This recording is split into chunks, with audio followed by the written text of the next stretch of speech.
Tanzania TAWA ya ufunguaji wa uuzaji wa duka la nyara. Duka la nyara linapatikana katika ofisi zetu ndogo za TAWA Mwanza, maeneo ya Pasiansi. Nyara hizi imekuja kuwa mkombozi kwa wale ndugu zetu ambao wanatumia kwenye tiba mbadala na tiba asili.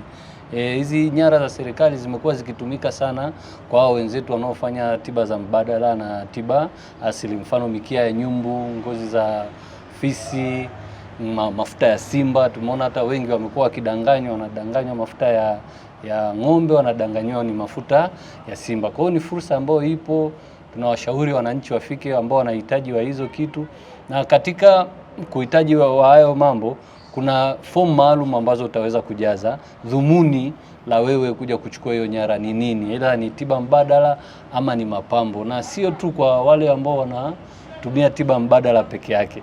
Hata ambao kama wewe mwananchi unahitaji, kama ni mapambo, aidha ni pembe ya nyati ama ni ngozi ya chui ama ngozi ya zebra, unaweza kujipatia pale ofisini kwetu Pasiansi.